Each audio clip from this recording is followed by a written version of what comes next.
ഈ എയർ ആംബുലൻസിന്റെ ഒരു വീഡിയോ ചെയ്തായിരുന്നല്ലോ, പൂച്ച ഇങ്ങനെ ഭയങ്കര അപകടാവസ്ഥയിൽ ഇങ്ങനെ കിടക്കുന്നു, പൂച്ചയെ രക്ഷിക്കാൻ വേണ്ടിയിട്ട് ആംബുലൻസ് ചീറിപ്പാൻ, അപ്പൊ ഗിയർ ചേഞ്ച് ചെയ്യുമ്പോഴൊക്കെയുള്ള ആ ഒരു കുലുക്കവും പിന്നെ ഒരു ബക്കറ്റിന്റെ അടപ്പാന്ന് തോന്നുന്നല്ലേ ഇതായിട്ട് ഉപയോഗിക്കുന്നത്. അപ്പൊ പൂച്ച ഉറങ്ങിയപ്പോഴാണോ അത് എടുത്തത് ആ വീഡിയോ? അത് പൂച്ച നമ്മള് കുഞ്ഞൊരു പൂച്ചയാണ്, അത് ചെറിയൊരു പൂച്ചയാണ്. അപ്പൊ അത് അന്ന് രാവിലെ തന്നെ പോയി ഒരു കൂട്ടുകാരനെ പോയി പൂച്ച എടുത്തുണ്ടെന്ന് അതിൽ ഒരു കുപ്പി പാല് കൊടുത്തു, അത് കുടിച്ച് അന്നേരം ഉറങ്ങി. അത് ഉറങ്ങുന്ന ടൈമിൽ അത് എടുത്ത് വീഡിയോ കംപ്ലീറ്റ് ചെയ്തു.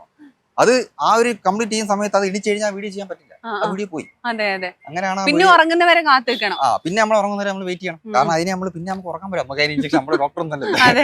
അതുകൊണ്ട് പിന്നെ അപ്പൊ അവരൊക്കെ സഹകരിക്കുന്നുണ്ട്. ഈ പൂച്ചയും ആടും ഒക്കെ എങ്ങനെ ഇത്രയധികം സഹകരിക്കുന്നതെന്ന് എനിക്കൊരു ഡൗട്ട് ഉണ്ടായിരുന്നു, ഒരു അത്ഭുതമായിരുന്നു അത്. അതെ, അതിനകത്ത് ഒറ്റൊരു ഇതേ ഉള്ളൂ, അവർക്ക് എന്നോടുള്ള സ്നേഹവും എനിക്ക് അവരോടുള്ള സ്നേഹമാണ്. ഇപ്പൊ എന്റെ അടുത്ത് അമ്മ തന്നെ പറയാം, എടാ അടുക്കളയിലൊന്നും വെച്ചേക്കാൻ പറ്റത്തില്ല. ഇപ്പം അവന്റെ ഒരു ചട്ടുപോയാലും ഒരു എന്തെങ്കിലും ഒരു കവറായാലും അവന്റെ തലയിലോ ദേഹത്തോ എന്തെങ്കിലുമൊക്കെ കാണാം.